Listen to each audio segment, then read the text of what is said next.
सलाम पाकिस्तान, आप देख रहे हैं 24 न्यूज HD और 9 बजे के इस बुलेटिन के साथ मैं हूं फरवा वहीद और मैं हूं बुजुर्ग मौसम। 24 न्यूज के नाज़रीन के साथ साथ UK 44 के नाज़रीन को भी खुशामदीद। सबसे पहले आपको बताएं, कौमी हॉकी टीम वर्ल्ड कप खेलने भारत चली गई है। टीम मैनेजमेंट की तरफ से पूरी कौम से दुआओं की अपील की गई है। जी हाँ, कौमी टीम पहला मैच 1 दिसंबर को जर्मनी के खिलाफ खेलेगी।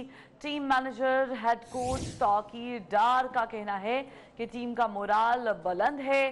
टीम कौम को वर्ल्ड कप में सरप्राइज देगी, तो उम्मीद करते हैं ये सरप्राइज अच्छा ही होगा। कौमी हॉकी टीम वर्ल्ड कप खेलने के लिए भारत चली गई है और टीम मैनेजमेंट की जानिब से पूरी कौम से दुआओं की अपील की गई है। कौमी टीम अपना पहला मैच 1 दिसंबर को जर्मनी के खिलाफ खेलेगी और team manager head coach Tauqeer Dar का इस मौके और उन्होंने कौम से अपील की है कि वो दुआएं करें और ये भी कहा कि टीम कौम को वर्ल्ड कप में सरप्राइज देगी। और कैंप में बच्चों को ट्रीट किया गया है, मेरा ख्याल है कि वो बड़े मोटिवेटेड हैं। आप लोग भी हमारे साथ होते हैं और ये बड़ी अच्छी वाइब्स आ रही हैं प्लेयर्स की तरफ से और वो कुछ करना चाहते हैं पाकिस्तान के लिए और ख़ास तौर पे हसन सरदार साहब के लिए, बिकॉज इन्होंने आउट ऑफ द वे जाके उनके राइट्स के लिए बहुत फ़ाइट की है। यहाँ बाकी डिटेल्स बताना ज़रूरी नहीं है और बच्चे बहुत खुश हैं और जब बच्चे मैनेजमेंट से खुश होते हैं ना तो वो उसका बदला ग्राउंड में देते हैं और मेरा तो बहुत यकीन है कि ये बच्चे सरप्राइज़ पैकेज है। मैं पहले भी कह चुका हूँ कि इस वर्ल्ड कप में जो सरप्राइज़ पैकेज है वो पाकिस्तान हॉकी टीम है। आप इसकी रैंकिंग पे मत जाइएगा, they are rank 13th in the world, लेकिन आप इंशाल्लाह देखेंगे कि हम किसी भी टीम को हरा सकते हैं। हमारे कैपेसिटी मौजूद है अगर हम 100% अपना परफॉर्म करें। प्लानिंग बड़ी ज़बरदस्त हो रही है और टीम में हमेशा दो टीमें होती हैं, एक पूल ऑफ प्लेयर्स होता है और एक वो जो कोचेज़ होते हैं, और अगर इन दोनों में हमआहंगी ना हो और ये सेम पेज पे ना हो तो टीम कभी परफॉर्म नहीं करती। इंडिया में हो रहा है, प्रेस्टिजियस है हमारे लिए बहुत, हमारी पूरी कौम के लिए ये एक फ़ख्र की बात होगी वहाँ पे हम झंडा बुलंद करें। इस दफ़ा हमने बहुत अच्छी प्रैक्टिस की है, मेहनत की है बच्चों ने, मॉरली हाई है मॉरल उनके और इंशाल्लाह आपको रिज़ल्ट अच्छा मिलेगा। हमें गुड लक की ज़रूरत होगी क्योंकि जितने भी मैचेस हम टूर्नामेंट्स खेल रहे हैं उसमें हमारी थोड़ी सी बैड लक रही है कि या तो हमारे गोल बहुत बुरे हुए हैं, ऐसे गोल जो नहीं होने चाहिए नॉर्मली, और ऐसे गोल जो होने चाहिए वो नहीं हुए। लड़कों को हमने एक तो मोहतात होंगे बहुत ज़्यादा, हम पब्लिक से उलझने ना ये लड़के, जैसे कि लास्ट टाइम गलत फहमियों में मैं समझता हूँ कि गलत फहमियाँ थी, लड़कों का अपना जोश था, लेकिन इस दफ़ा जोश जो दिखाएंगे हम होश में दिखाएंगे। चीफ जस्टिस मियां साकिर निसार ने मैनचेस्टर में डैम फंड रेजिंग तकरीब से खिताब के दौरान कहा है कि धरती माँ की खिदमत सबकी जिम्मेदारी है। लॉन्चों पर पैसा बाहर भेजने वालों को हिसाब देना होगा। पाकिस्तान में डैम बनाने की तहरीक जोर पकड़ रही है।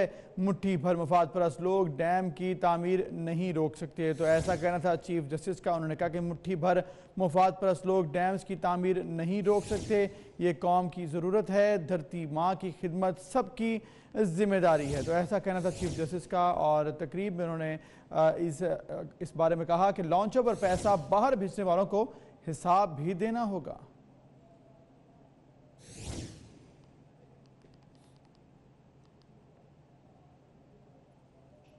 उधर कराची के इलाके अलादीन पार्क से लापता होने वाली 2 लड़कियां पंजाब के जिला साहिवाल से मिल गई हैं। नाइला और सना मेमन को दारुल-उमान पहुंचा दिया गया है, जहां लड़कियों को जल्द वुरसा के हवाले कर दिया जाएगा।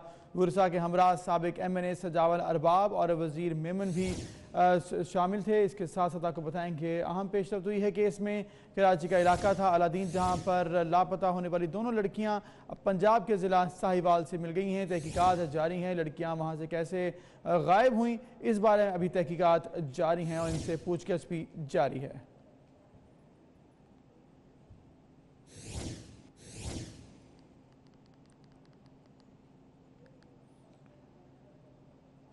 विफाकी वज़ीर इत्तलात चौधरी फवाद हुसैन ने ट्वीट किया है कि खादिम हुसैन रिजवी को हिफाजती तहवील में लेकर मेहमान खाने मुंतकिल कर दिया गया है। इस कार्रवाई की ज़रूरत तहरीक लब्बैक के 25 नवंबर की एहतजाजी कॉल वापस न लेने की वजह से दरपेश आई। अवाम की जान और माल और इमलाक की हिफाजत हुकूमत का अव्वलीन फ़र्ज़ है। तहरीक लब्बैक अवाम के जान और माल के लिए ख़तरा बन चुकी है। कार्रवाई का आसिया बीबी केस से कोई ताल्लुक नहीं है, तो ऐसा कहना है वफाकी वज़ीर का। और उन्होंने ये भी कहा कि खादिम हुसैन रिजवी को हिफाजती तहवील में ले लिया गया है और उनको मेहमान खाने मुंतकिल कर दिया गया है। इस कार्रवाई की ज़रूरत तहरीक लब्बैक के 25 नवंबर की एहतजाजी कॉल वापस न लेने की वजह से पेश आई है।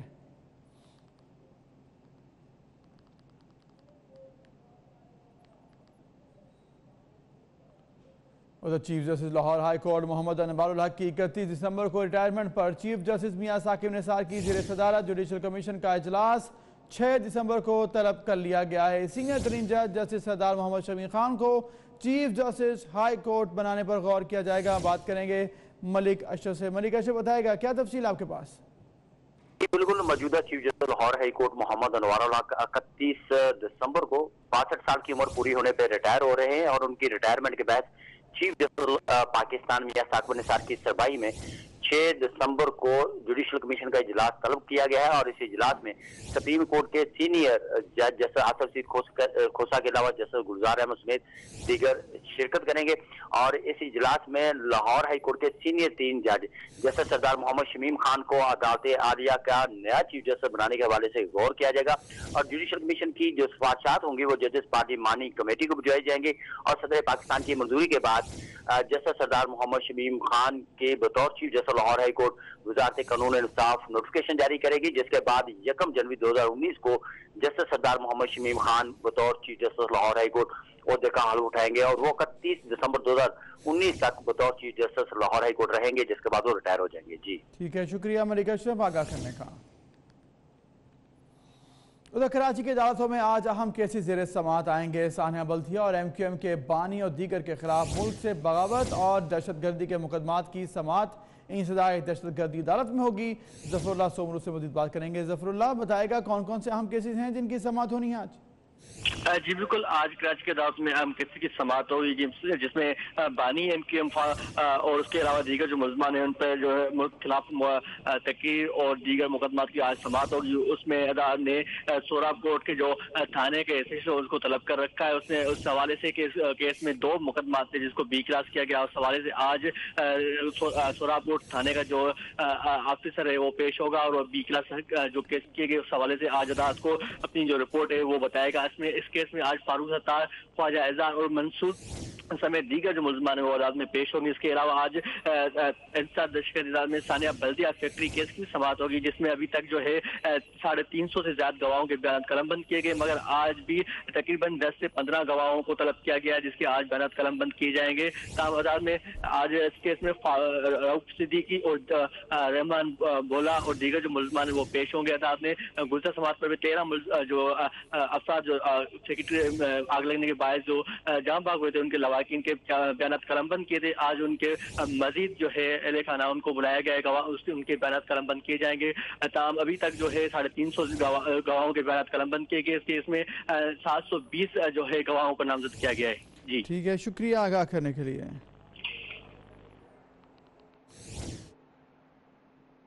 और मौसम की बात करते हुए आपको बताएं कि कराची में है सर्दी। महकमा मौसमियात के मुताबिक मौसम और खुश्क रहेगा। शहर का 23 डिग्री सेंटीग्रेड रिकॉर्ड किया गया है। तो शहर कायद में सूरत हाल कुछ ऐसी है कि सर्दी की लहर है और महकमा मौसमियात के मुताबिक मौसम आइंदा कुछ दिनों में मजीद खुश्क रह सकता है जो कि रहेगा और शहर का टेम्परेचर इस वक्त 23 डिग्री सेंटीग्रेड रिकॉर्ड किया गया है। तो कराची वाले जो हैं वो इस वक्त इस हल्की फुल्की सर्दी को जो है वो एंजॉय कर रहे हैं और शहरियों की एक बड़ी तादाद जो है वो सी व्यू का भी रुख कर रही है। साथ ही साथ महकमा मौसमियात के मुताबिक मौसम मजीद खुश्क रहेगा। मजीद महकमा मौसमियात वाले क्या कहते हैं ये बताएंगी समीन नवाज। समीन नवाज बताइएगा।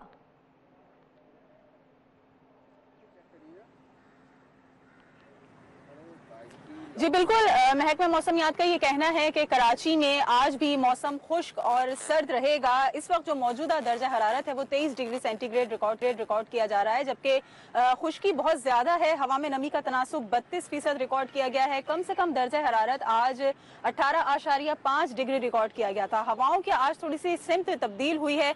जुनूब मशरकी सिमत से हवाओं का रुख तब्दील होकर अब जुनूब मगरबी हो चुका है और इसकी रफ्तार भी कुछ तब्दील हुई है। 12 से 28 किलोमीटर फी घंटा की रफ्तार से ये हवाएं चल रही हैं। ओवरऑल कोई खास सर्दी इस वक्त नहीं है, शाम के टाइम में थोड़ी खुनकी हो जाती है और सुबह फजर के वक्त थोड़ी सी सर्दी की शिद्दत महसूस की जा सकती है खुनकी के बायस ही, लेकिन खुश्की में जो दिन में इजाफा होता है वो बतदरीज बढ़ रहा है। दिन के टाइम पर 8 बजे के बाद से जैसे जैसे सूरज रेज होना शुरू होता है तो धूप की वजह से सर्दी की शिद्दत थोड़ी कम हो जाती है और 23 से 25 के दरमियान जो है वो टेम्परेचर आ जाता है और एक मोतदल मौसम जिसको कहना चाहिए कि नॉर्मल टेम्परेचर जो होता है वो एक अच्छा सा मौसम कराची वालों को मैसर है। बहुत ज्यादा सर्दी नहीं है, बहुत ज्यादा गर्मी भी नहीं है, नॉर्मल दर्जा हरारत जो है वो महकमा मौसमियात वाले बारिश के हवाले से क्या पेशगोई कर रहे हैं, क्या बताते हैं और स्मोग के बारे में क्या सिचुएशन है इस वक्त?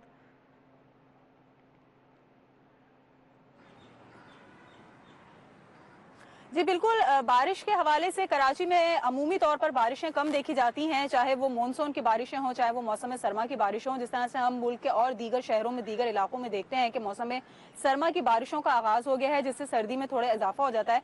कराची में महकमा मौसमियात का ये कहना है कि फिलहाल बारिशों का कोई ऐसा सिस्टम मौजूद नहीं है और ना ही अभी कोई इस तरह के इम्कानात नजर आ रहे हैं कि कराची में खुश्की कम हो सकेगी या थोड़ी बहुत बारिश भी होगी। कोयटा में गुज़िश्ता 2-3 रोज में जो हल्की बारिश हुई थी उसकी वजह से कराची का टेम्परेचर थोड़ा सा चेंज हुआ था और कोयटा से आने वाली हवाओं की वजह से यहाँ पर थोड़ा सा मौसम भी हल्की सी उसमें कह सकते हैं कि जिस सर्दी महसूस की गई थी, लेकिन वो भी एक थोड़े से अरसे के लिए ही था, मुख्तसर वक्त के लिए था। और जब कोयटा का टेम्परेचर चेंज होता है तो कराची का टेम्परेचर उससे जुड़ा हुआ होता है, थोड़ी सी तब्दीली जरूर आती है लेकिन कोई खातिर ख्वाह तब्दीली नहीं आती। और बारिशें भी ऐसे कोई खास महकमा मौसमियात की जानिब से अभी नहीं बताई जा रही हैं कि कराची में कोई बारिशें देखने में आ रही हैं या ऐसा कोई सिस्टम दाखिल होने का इम्कान है। सही समीन, बहुत शुक्रिया अपडेट करने के लिए।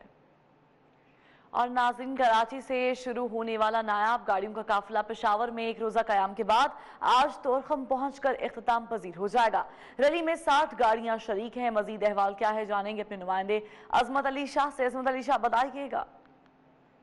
पुरानी और नायाब गाड़ियों का सफ़र कराची से शुरू हुआ, फिर लाहौर से होता हुआ इस्लामाबाद पहुंचा और फिर वो क्लासिक कार रैली जो है कल खैबर पख्तूनख्वा पहुंची और आज उसका इख्तिताम जो है इसी रोड से वो जाते हुए तोरखम के मुकाम पर जो कि कबायली इलाका है वहाँ पर जाकर ये कार रैली का इख्तिताम होगा। तकरीबन जब कराची से ये काफिला निकला तो 25 गाड़ियाँ जो थी इसमें शामिल थी और फिर लाहौर इस्लामाबाद से होते हुए जब कल खैबर पख्तूनख्वा ये कार रैली पहुँची तो इसकी तादाद 60 हो गई थी, जिनमें से जो कि सबसे तवज्जो का जो मरकज़ जो गाड़ियाँ थी जो कि 1940 मॉडल की गाड़ियाँ जो थी वो उसमें शामिल थी। और तकरीबन तमाम जितने भी मुल्की और गैर मुल्की सियाह जो देखने के लिए यहाँ पर कल आए हुए थे तो उनने काफ़ी दिलचस्पी उसमें जाहिर की। आज वही रैली जो है यहाँ से इसी रोड से गुजर कर तोरखम के मकाम पर इसका इख्तिताम होगा। हर साल इसका इनेकाद किया जाता है। एक साल कराची से शुरू होकर तोरखम पे इसका इख्तिताम होता है और फिर दूसरे साल खैबर पख्तूनख्वा से होते हुए कराची पर इसका इख्तिताम होता है। जो कि जो कार रैली का मकसद सिर्फ़ और सिर्फ तमाम दुनिया में अमन का पैगाम पहुंचाना है और यही एक पैगाम पहुंचाना है कि पाकिस्तान में अमन है। और तमाम जितने भी गैर मुल्की सियाह या गैर मुल्की मेहमान यहाँ पर आए हुए थे उनका भी यही कहना है कि जब वो पहली दफ़ा पाकिस्तान इस दफ़ा आए हैं कार रैली को देखने के लिए तो उनके जो तासुरात थे जहन में वो। बहुत शुक्रिया आपका अपडेट्स देने के लिए। नाज़रीन, आपको बताएं यहाँ पर कि इस्लामाबाद में पूरे क्लिनिक अस्पताल के डॉक्टर्स पर मुश्तमिल मेडिकल बोर्ड आज अपोजिशन लीडर मियां मोहम्मद शहबाज शरीफ का मिनिस्टर्स इंक्लेव में उनकी रिहाइश गाह पर तिब्बी मुआयना करेगा। तिब्बी मुआयने के दौरान उनकी ECG भी की जाएगी। बात करेंगे, हमारे साथ मौजूद हैं सबा वजी। बताएगा कौन कौन से टेस्ट होंगे शहबाज शरीफ के? क्लिनिक अस्पताल का मेडिकल बोर्ड सुबह अपोजिशन लीडर का तिब्बी मुआयना करने के लिए मिनिस्टर कानूनी रवाना हुआ है। आज 3 रुकनी मेडिकल बोर्ड के हमरा सर्जन डॉक्टर नवीद भी शामिल है। शहबाज शरीफ का एक रोज कबल भी असेंबली इजलास में शिरकत से कबल तिब्बी मुआयना किया गया था। मैं आपको बताती चलूँ कि डॉक्टर्स की जानिब से उनको मेडिसिन भी तजवीज की गई थी। शहबाज शरीफ के सीने में इंफेक्शन की वजह से नजला और जुकाम की शिकायत भी थी और किए थे और मैं CBC कोलेस्ट्रॉल RFT LFT के टेस्ट किए जाएंगे। डॉक्टर्स की जानिब से उनकी सेहत को देखकर CT स्कैन टेस्ट भी तजवीज़ किए जाने। ठीक है, शुक्रिया सबा आगाह करने के लिए। उधर कराची में चीनी कौंसल खाने पर दहशतगर्द हमले के बाद ट्विटर ने कलअदम BLA का अकाउंट मुअत्तल कर दिया है। ट्विटर ने चीनी कौंसल खाने पर हमला करने वाले 3 दहशतगर्दों की तस्वीर अपलोड करने के बाद अकाउंट मुअत्तल कर दिया है। ट्विटर का कहना है कि BLA ने कवायद और ज़वाबित की खिलाफ वर्जी की है, जिसकी बिना पर उनका ट्विटर अकाउंट जो है वो बंद कर दिया गया है। ट्विटर की जानिब से तो गुज़श्ता रोज़ ये वाक़या पेश आया था। कराची में चीनी कौंसल खाने पर 3 दहशतगर्द हमलावर हो गए थे, जिसके बाद उन्हें हलाक कर दिया गया और ट्विटर ने ये इकदाम उठाया है कि उनकी तस्वीर शेयर करने के बाद BLA का अकाउंट जो है वो बंद कर दिया गया है। BLA का वेरीफाइड अकाउंट बंद कर दिया गया है। कराची में चीनी कौंसल खाने पर हमले के मास्टरमाइंड असलम अच्छू का रिकॉर्ड भी तहकीकाती इदारों ने हासिल कर लिया है। असलम अच्छू चंद साल कबल सिबी में मुकाबले में जख्मी होने के बाद भारत फरार हो गया था। सिंध हुकूमत ने शहीद अहलकारों के अहल खाना के लिए मुलाजमत और 1,25 लाख रुपए इमदाद का ऐलान कर दिया है। कराची में चीनी कौंसल खाने पर हमले की तहकीकात ने अहम रुख इख्तियार कर लिया। तहकीकात में अहम पेशरफ सामने आई है, जिसके मुताबिक कौंसल खाने पर हमले का मंसूबा भारत में मौजूद BLA कमांडर असलम अच्छू ने बनाया। असलम अच्छू चंद साल कबल सिब्बी में सिक्योरिटी फोर्सेज से मुकाबले में जख्मी होकर भारत फरार हो गया था। असलम अच्छू के जाली पासपोर्ट की तस्वीर 24 न्यूज ने हासिल कर ली। दूसरी जानिब चीनी कौंसल खाने पर हमला सिक्योरिटी फोर्सेस ने कैसे नाकाम बनाया, 24 न्यूज ने इसकी वीडियो हासिल कर ली। फायरिंग की इत्तला मिलते ही सबसे पहले SP इन्वेस्टिगेशन तारिक धारीजो मौके पर पहुंचे और कमान संभाली, जिसके बाद SSP साउथ पीर मोहम्मद शाबी अपनी टीम के हमरा पहुंचे और ऑपरेशन के लिए मौजूद अपनी टीम की कमान संभाली। मुशीर कानून बैरिस्टर मुर्तजा वहाब शहीद एहलकार आमिर के घर पहुंचे और अहल खाना से ताज़ियत की। मुशीर इत्तलात मुर्तजा वहाब ने वाक़े में जाम बहक होने वाले पुलिस एहलकारों के वर्सा के लिए 1,25 लाख रुपए इमदाद और शहीद एहलकारों के अहल खाना को मुलाजमत देने का ऐलान किया। उन्होंने जख्मी सिक्योरिटी गार्ड का इलाज सरकारी खर्च पर और 10 लाख रुपए इमदाद का ऐलान भी किया। और मुल्क में सिंध पुलिस की बहादुर पुलिस ऑफिसर ASP सुहाय अजीज की बहादुरी के चर्चे हैं। उन्हें कायद-ए-आज़म पुलिस मेडल देने की सिफारिश भी कर दी गई है।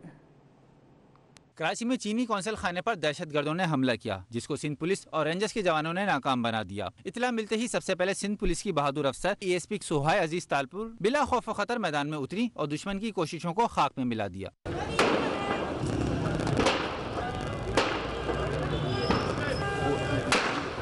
वाक़े के बाद चीनी कौंसल जनरल को ब्रीफिंग के दौरान अंदरूनी सिंध से ताल्लुक रखने वाली सुहाय अजीज को दहशतगर्दों के खिलाफ दीदा दिलेरी और अज़्म हिम्मत का मुजाहरा करने पर वज़ीर आला सिंध ने खड़े होकर शाबाश दी, जबकि IG सिंध कलीम इमाम ने भी उन्हें कांधे पर थपकी दी। दूसरी जानिब IG सिंध ने लेडी ASP क्लिफ्टन सुहाय अजीज, SSP साउथ पीर मोहम्मद शाह और SP इन्वेस्टिगेशन तारिक धारीजो को 2 लाख रुपए फीकस इनाम और तारीफी असनाद देने का ऐलान किया, जबकि सुहाय अजीज का नाम कायद-ए-आज़म पुलिस मेडल के लिए तजवीज़ करने का भी ऐलान किया गया है।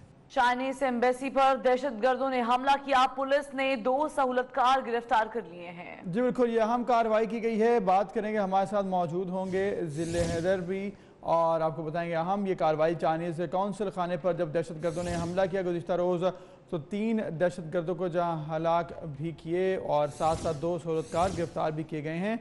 डिप्टी ब्यूरो चीफ जिले हैदर से मजीद बात करते हैं। जिले हैदर बताएगा इस अहम कार्रवाई के मुतालिक। जी देखिए, जो तफ्तीशी हुक्काम है उन्होंने किसी की गिरफ्तारी की भी तस्दीक नहीं की है, ताहम चंद लोगों के तफ्तीश के जरूर बुलाया गया, उनको हिरासत में लिया गया, जिसमें उनके फैमिली मेंबर मारे गए दहशतगर्दों के और वो 2 सहबाब हैं जिनसे वो राब्ते में रहते थे। कई फुटेजेस मजीद भी हासिल कर ली गई हैं।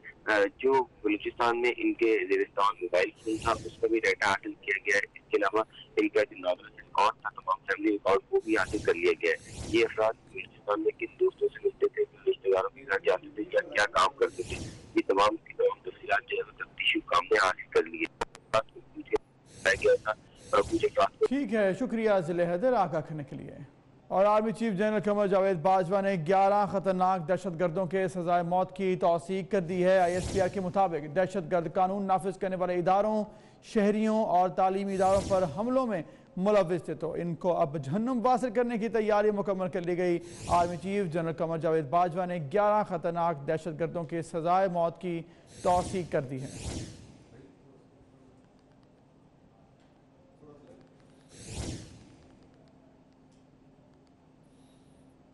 तो न्यू इस्लामाबाद एयरपोर्ट पर ANF ने कार्रवाई की है और जद्दा जाने वाले मुसाफिर अदनान खान के सामान से 1800 से ज़ायद ग्राम आइस हेरोइन बरामद की है। उस्मान जावेद से मजीद बात करते हैं। उस्मान, बताएगा क्या कार्रवाई की गई ANF की जानिब से?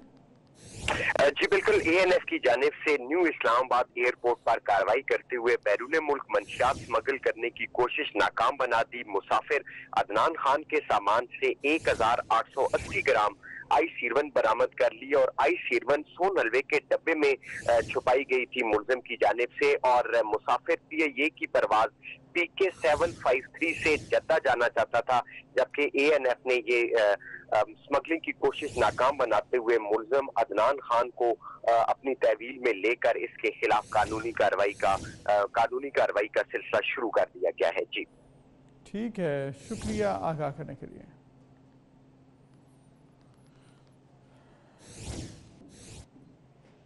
तो वज़ीर आज़म इमरान खान ने खेल और सियासत के बाद साइंस के मैदान में भी इंकलाबी काम करने का ऐलान किया। कहते हैं जल्द पाकिस्तान में रोशनी की रफ्तार से तेज चलने वाली ट्रेन भी चलाएंगे। इसमें कितनी हकीकत है, इस रिपोर्ट में देखिए। वज़ीर आज़म इमरान खान ने खेल और सियासत के बाद साइंस के मैदान में कदम रख दिया है। जो काम साइंसदानों के लिए नामुमकिन है, कप्तान ने उसे मुमकिन कर दिखाने का अज़्म जाहिर किया है। कहते हैं वो वक्त दूर नहीं जब पाकिस्तान में रोशनी की रफ्तार से तेज चलने वाली ट्रेन चलाकर दिखाएंगे। चाइना में यही सफर 4 घंटे में, यानी कराची से लाहौर पहुंचना, चाइनीज की जो अब ट्रेन चल रही है वो 4 घंटे में पहुंचा देती है, और वो जो अगली ट्रेन बना रहे हैं वो शायद 2 घंटे में पहुंचा दें, क्योंकि वो स्पीड की लाइट से भी ज्यादा तेज अगली ट्रेन डेवलप हो रही हैं। जाने वो कौन है जिसने वज़ीर आज़म के कान में ये बात डाली है कि रोशनी की रफ्तार से तेज ट्रेन कोई अनहोनी बात नहीं, लेकिन अब कप्तान को कौन समझाए। वज़ीर आज़म इमरान खान के इस दावे पर तो बड़े बड़े साइंसदान भी चकरा गए हैं। नोबेल इनाम याफ्ता साइंसदान डेविड ग्रूस ने ऐसे बयान को रद्द कर दिया है। उनका कहना है कि दुनिया में किसी भी चीज का रोशनी की रफ्तार से तेज चलना नामुमकिन है। You can't travel faster than the speed of light. And the reason you can't is that it would take an infinite amount of energy to speed you up to the speed of light. माजी में वज़ीर आज़म अपने मुख्तलिफ दावों से ये कहकर पीछे हट जाते रहे हैं कि उन्हें ये बात किसी ने बताई थी। इसे कप्तान की मासूमियत कहें कि वो सुनी सुनाई बातों पर एतबार कर लेते हैं, लेकिन अब उन्होंने इसका हल भी खुद ही यू टर्न की सूरत में बता दिया है। हो सकता है कि जल्द एक अजीम लीडर की तरह वो अपने इस दावे पर भी यू टर्न ले लें, जिसका पूरी कौम को इंतजार रहेगा। PTA हुकूमत के 100 दिन मुकम्मल होने पर मुख्तलिफ सराइकी तंजीमों और तलबा ने नेशनल प्रेस क्लब इस्लामाबाद के बाहर मुनफरिद मुजाहरा किया। स्ट्रीट थिएटर और झूमर के जरिए तहरीक इंसाफ की हुकूमत को वादे की याद दहानी करवाई गई है। अमानत गशकोरी की रिपोर्ट देखिए। लोग सांझ, सराइकी लोग तमाशा और जुड़वा शहरों की मुख्तलिफ जामियात में जेर तालीम तालिब इल्मों ने नेशनल प्रेस क्लब के बाहर मुजाहरा किया और हुकूमत को सराइकी सूबे के वादे की याद दहानी के लिए सराइकी लोक रक्स पेश किया। तालिब इल्मों ने मुख्तलिफ खाके भी पेश किए, जिसमें सराइकी इलाके की सकाफत, मसाइल और इस्तेसाल के साथ साथ हुक्मरानों को वादे की याद दहानी भी कराई गई। अदाए सूबा सारा सिर्फ खान बड़े से बिया कहीं दा काम नहीं वेता ऐसी पाई कहना छोड़े सी तो साडो है जलीजो सूबा सारा नवाज शरीफ बड़े सी केरी गाल करना। हाँ वो पहले प्यू कोलो वलदा कि नो मुझे क्यों निकाले आले दा तो पूछो पहले उनके कोलो मर्रे यू टर्न वाला तोरा कोई दीन ईमान है।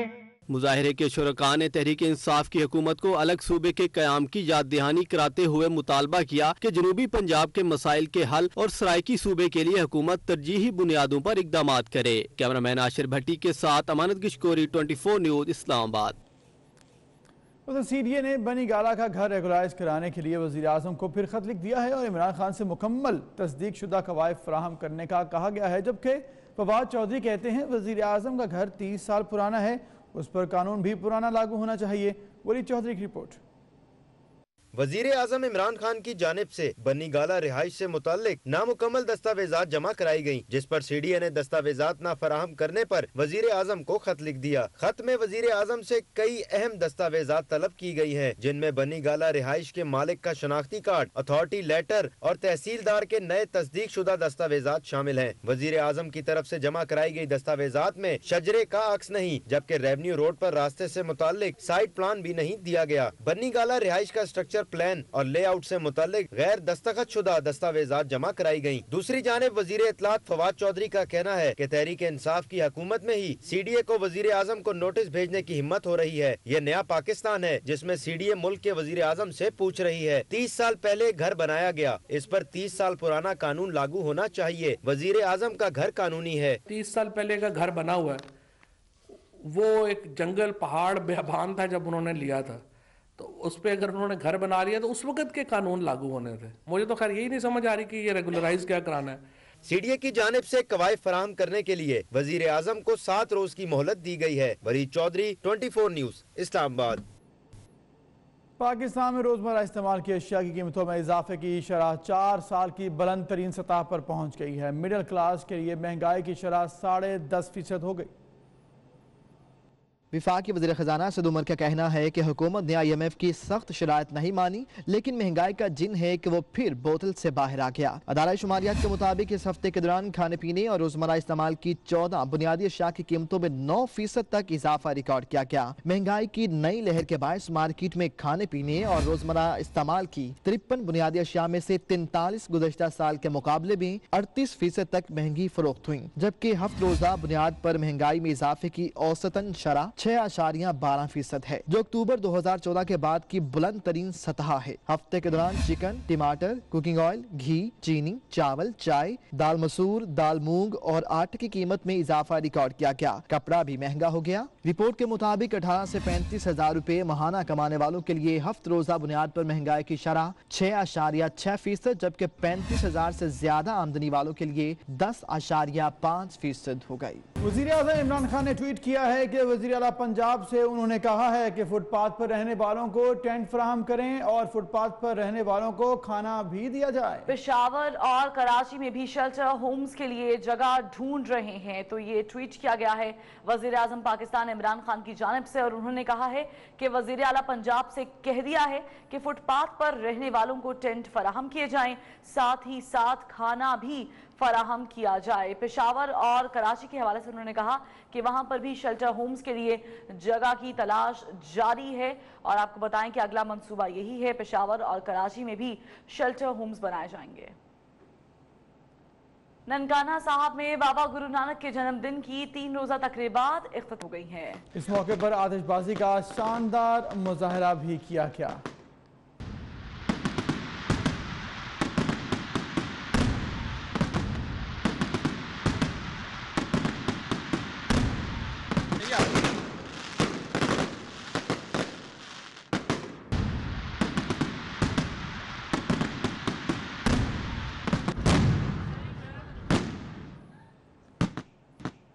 वज़ीर आज़म इमरान खान करतारपुर राहदारी मंसूबे का संग बुनियाद 28 नवंबर को रखेंगे। नवजोत सिंह सिद्धू ने तकरीब में शिरकत की दावत कबूल कर ली है। भारत में इफ्तिताही तकरीब 26 नवंबर को होगी। करतारपुर बॉर्डर खुलने से सिख बरादरी खुशी से निहाल हो गई है। पाकिस्तान ने सिखों के दरीना मुतालिबे पर करतारपुर राहदारी मंसूबा बनाने का ऐलान कर दिया। पाकिस्तान के बाद भारत ने भी मंसूबे की तकमील का ऐलान किया। करतारपुर सरहद खोलने पर सिख बरादरी खुशी से निहाल हो गई। नारोवाल के इलाके करतारपुरा में सिख यात्रियों ने मिठाई तकसीम की और हुकूमत पाकिस्तान और आर्मी चीफ का शुक्रिया अदा किया। पाकिस्तान की सरकार ने तो साडे chief of army staff general Qamar Javed Bajwa साहब ने नवजोत सिंह सिद्धू साहब ने जिहड़ा वादा किया सी वो काल पुरख वाहिगुरू ने बख्शिश कर दी कि परसों 28 तारीख को पूरा होने जा रहा है। थैंक यू पाकिस्तान सरकार, थैंक यू हमारे साडे रिस्पेक्टेबल कमर जवेद बाजवा साहब और पाकिस्तान की पूरी सरकार। वज़ीर आज़म इमरान खान 28 नवंबर को करतारपुर राहदारी का संगे बुनियाद रखेंगे। सेनेटर फैसल जावेद ने नवजोत सिंह सिद्धू को वज़ीर आज़म की तरफ से तकरीब में शिरकत की दावत दी, जो साबिक भारतीय क्रिकेटर ने कबूल कर ली। नवजोत सिंह सिद्धू एक मरतबा फिर वाहगा के जरिए अमन का पैगाम लेकर पाकिस्तान आएंगे। दूसरी जानिब भारत में करतारपुर राहदारी की इफ्तिताही तकरीब 26 नवंबर को होगी। भारतीय सदर रामराज और भारतीय पंजाब के वज़ीर आला अमरिंदर सिंह करतारपुर राहदारी का इफ्तिताह करेंगे। भारतीय काबीना ने पाकिस्तान की तजवीज पर करतारपुर सरहद खोलने की मंजूरी दी थी। फैसले के नतीजे में सिख बरादरी का अपने मुकद्दस मकाम की यात्रा के लिए दरीना मुतालिबा पूरा हो गया। आगे बढ़े और आपको बताएं, सरगोदा का किन्नू दुनिया में अपने मुनफरिद जायके की वजह से शनाख्त रखता है। किन्नू अपनी तैयारी के आखिरी मराहिल में है। इस वक्त ऐसे ही एक बाग में मौजूद हैं हमारे नुमाइंदे सैयद जवार हुसैन काज़मी। उनसे अपडेट्स लेंगे। बताएगा जवार हुसैन काज़मी, क्या देख रहे हैं आप? तो हम इस वक्त मौजूद है सरगोधा किन्नू के बाग में। सरगोधा जिसको सिट्रस के हवाले से अहम मकाम हासिल है, दुनिया भर में मुनफरिद जायका रखता है सरगोधा का किन्नू। मैं बताता चलूँ अपने नाजरीन को, इस वक्त सरगोधा में जो किन्नू है इसकी मुख्तलिफ इकसाम पाई जाती हैं, जो इस वक्त अपने तैयारी के आखिरी मराहल से गुजर रहा है और 1 माह के बाद ये बिल्कुल मार्केट में पेश कर दिया जाएगा, इंटरनेशनल मार्केट में भेजा जाएगा। इसका मुनफरिद जायका है। काश्तकार का कहना यह है कि अगर हुकूमती सतह पर हमारी पुष्पनाई की जाए हम इसमें मजीद निखार पैदा कर सकते हैं। अगर बात की जाए सिट्रस के हवाले से, सरगोधा सिट्रस सेंटर इसमें अहम तहकीक कर रहा है, जिसमें मुनफरिद किस्म के अलग-अलग इकसाम के सिट्रस, माल्टे, किन्नू, फ्रूटर और रेड ब्लड जैसी मुख्तलिफ इकसाम मार्केट में पेश की जाएंगी, जिससे खासा बहुत शुक्रिया।